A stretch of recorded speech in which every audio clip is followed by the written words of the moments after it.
प्रश्न क्रमांक 43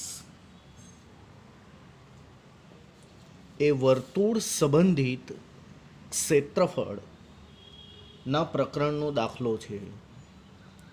તેથી એ પ્રકરણના સૂત્રોને એકવાર યાદ કરી લઈએ. વર્તુળનું પરિઘ એટલે કે વર્તુળની કિનારીની લંબાઈ બરાબર 2 પાઈ આર. વર્તુળનું પરિઘ બરાબર 2 પાઈ આર.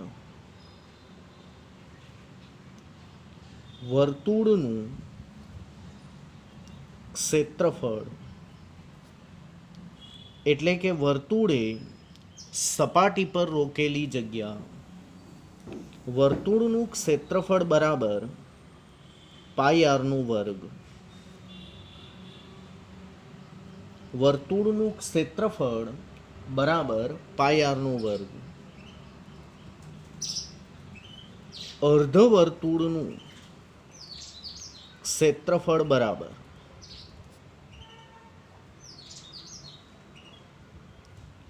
અર્ધવર્તુળનું ક્ષેત્રફળ કરવા માટે વર્તુળનું ક્ષેત્રફળ ના અડધા કરવાના. 1/2 પાઈ આરનો વર્ગ. આમ અર્ધવર્તુળનું ક્ષેત્રફળ બરાબર 1/2 પાઈ આરનો વર્ગ. ચતુર્થાંશનું ક્ષેત્રફળ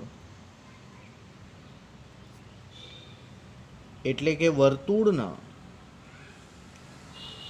ચોથા ભાગનું ક્ષેત્રફળ. ચતુર્થાંશનું ક્ષેત્રફળ માટે વર્તુળના ક્ષેત્રફળનો ચોથો ભાગ કરવાનો. 1/4 પાઈ આરનો વર્ગ.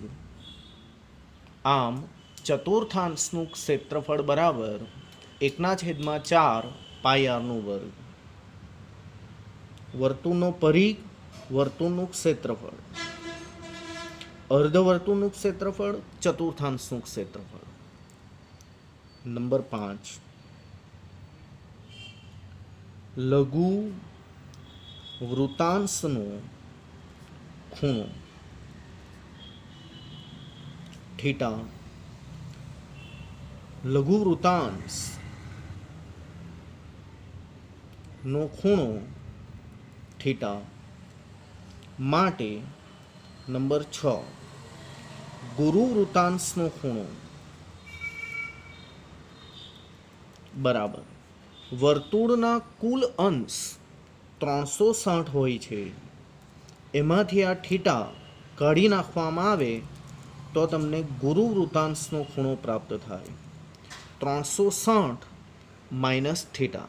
દાખલા તરીકે 360 ઓછા 60 એટલે ગુરુ વૃત્તાંશનો ખૂણો 300.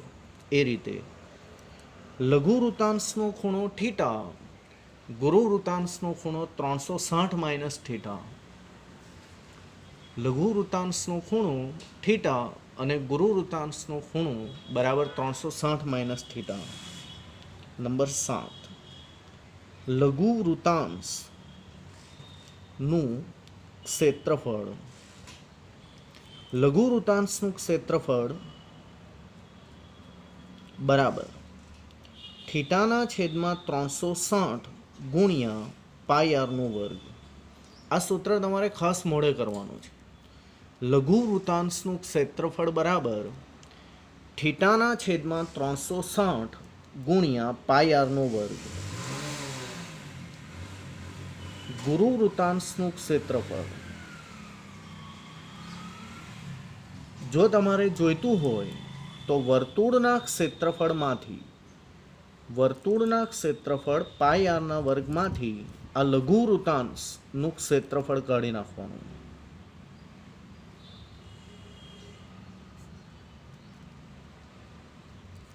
આમ ગુરુ વૃત્તાંશનું ક્ષેત્રફળ બરાબર વર્તુળનું ક્ષેત્રફળ માઇનસ લઘુ વૃત્તાંશનું ક્ષેત્રફળ. તો લઘુ વૃત્તાંશનું ક્ષેત્રફળ, ગુરુ વૃત્તાંશનું ક્ષેત્રફળ થીટાના છેદમાં 360 ગુણ્યા પાઈ આરનો વર્ગ અને ગુરુવૃત્તાંશ એટલે એક પ્રકારનું સમાધાન. વર્તુળનું ક્ષેત્રફળ માઇનસ લઘુવૃત્તાંશનું ક્ષેત્રફળ. નંબર 9,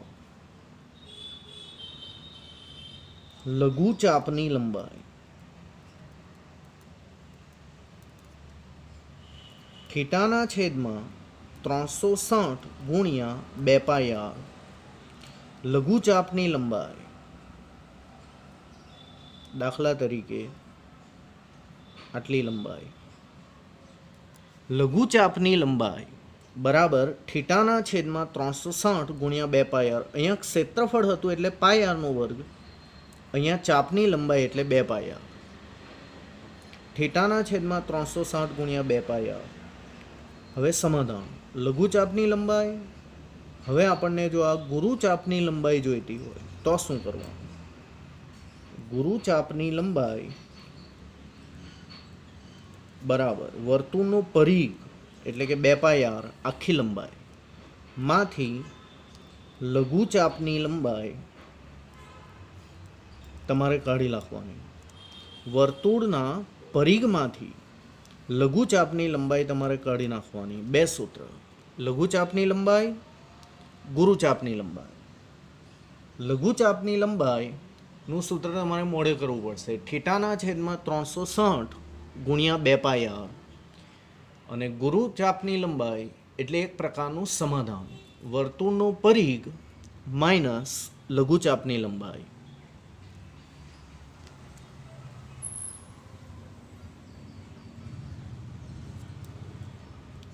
નંબર 11, લઘુ વૃત્તખંડનું ક્ષેત્રફળ. એક સમાધાનનું સૂત્ર છે. લઘુ વૃત્તાંશનું ક્ષેત્રફળ માંથી આ ત્રિકોણનું ક્ષેત્રફળ ઉડાડી દેવાનું એટલે લઘુ વૃત્તખંડનું ક્ષેત્રફળ મળે. લઘુ વૃત્તાંશના ક્ષેત્રફળમાંથી ત્રિકોણનું ક્ષેત્રફળ કાઢી નાખવાનું એટલે લઘુ વૃત્તખંડનું ક્ષેત્રફળ મળે. લઘુ વૃત્તાંશનું ક્ષેત્રફળ માંથી ત્રિકોણનું ક્ષેત્રફળ તમારે કાઢી નાખવાનું. લઘુ વૃત્તાંશનું ક્ષેત્રફળ માઇનસ ત્રિકોણનું ક્ષેત્રફળ, એક પ્રકારનું સમાધાન. એ જ રીતે ગુરુ વૃત્તખંડનું ક્ષેત્રફળ. ગુરુ વૃત્તખંડના ક્ષેત્રફળ માટે વર્તુળના ક્ષેત્રફળમાંથી લઘુ વૃત્તખંડનું ક્ષેત્રફળ કાઢી નાખવાનું.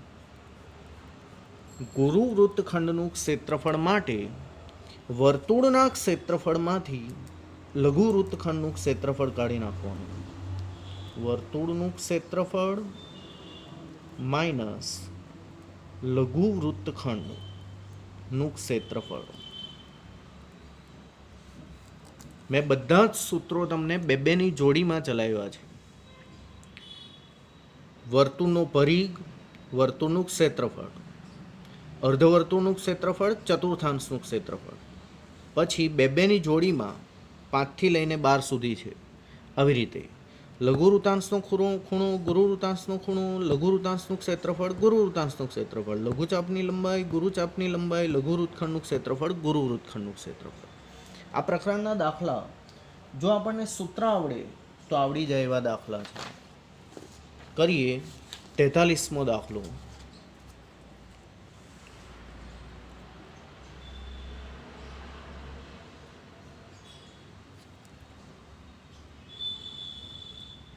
રકમમાં અને વિડીયોમાં ધ્યાન આપતા જાય. પ્રશ્નપત્ર 2નો 43મો આ દાખલો છે. 10 સેમી ત્રિજ્યાવાળા વર્તુળની જીવા કેન્દ્ર આગળ કાટખૂણો આંતરે છે.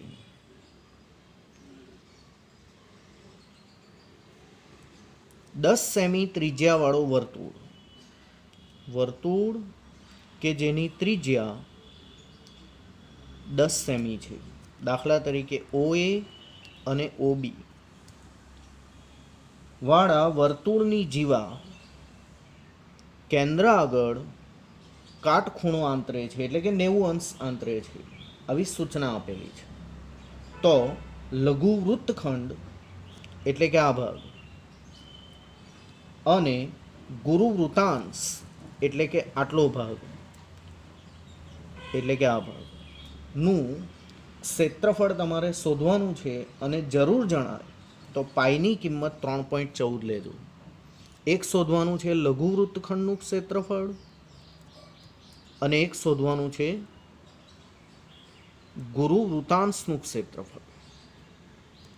લખીએ આર એટલે જ ત્રિજ્યા એટલે જ 10 સેમી, લઘુ વૃતાંશનો ખૂણો એટલે જ ખૂણો AOB એટલે જ 90 અંશ, જેને આપણે થીટા કહીશું. સૌથી પહેલાં હું લઘુ વૃતાંશનું ક્ષેત્રફળ શોધીશ. એટલે કે આવો આકાર લઘુ વૃતાંશનું ક્ષેત્રફળનું સૂત્ર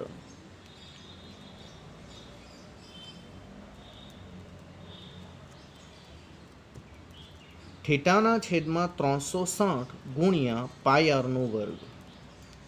થીટાના છેદમાં 360 ગુણ્યા પાઈ એટલે 314ના છેદમાં 100 ગુણ્યા આર એટલે કે ત્રિજ્યા 10 ગુણ્યા 10 10 10 એટલે આ 100 ઉડી ગયા. થીટા એટલે આપણે જરા કિંમત મૂકી દઈએ 90 અહીંયા વધશે 4 314 ભાગ્યા 4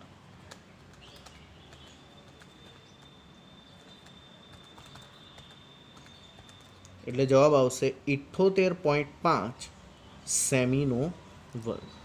હવે આ જે લઘુ વૃતાંશનું ક્ષેત્રફળ છે એમાંથી ત્રિકોણનું ક્ષેત્રફળ કાઢી નાખવાનું એટલે તમને લઘુ વૃત્તખંડનું ક્ષેત્રફળ મળશે.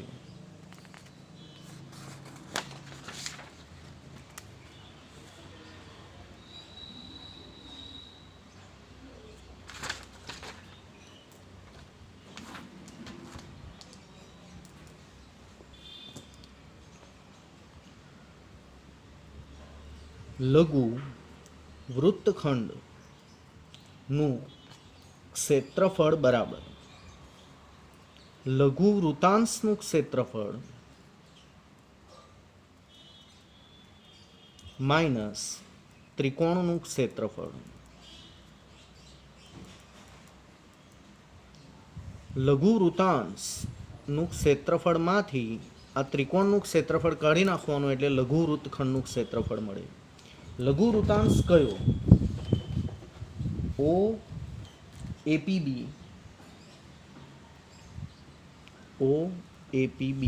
અને ત્રિકોણ કયો? OAB. એમાંથી લઘુ વૃતાંશનું ક્ષેત્રફળ આપણે શોધ્યું 78.5 અને કાટકોણ ત્રિકોણનું ક્ષેત્રફળ બરાબર 1/2 ગુણ્યા કાટખૂણો બનાવતી બે બાજુ OA ગુણ્યા OB.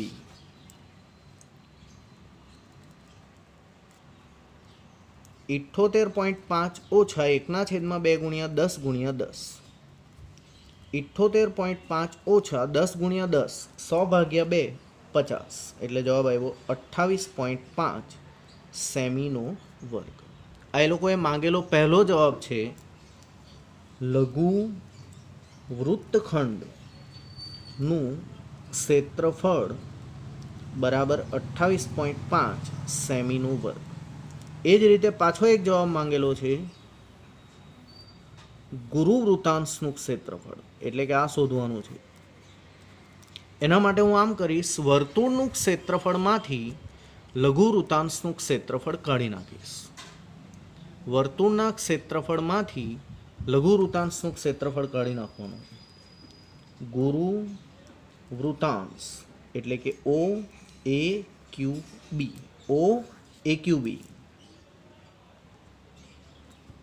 નું ક્ષેત્રફળ બરાબર વર્તુળનું ક્ષેત્રફળ માઇનસ લઘુ વૃતાંશનું ક્ષેત્રફળ OAPB નું ક્ષેત્રફળ. વર્તુળનું ક્ષેત્રફળ એટલે પાઈ આરનો વર્ગ અને લઘુ વૃતાંશનું ક્ષેત્રફળ આપણે શોધેલું જ છે 78.5.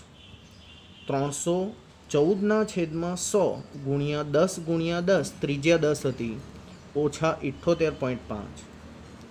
314માંથી 78.5 કાઢ દો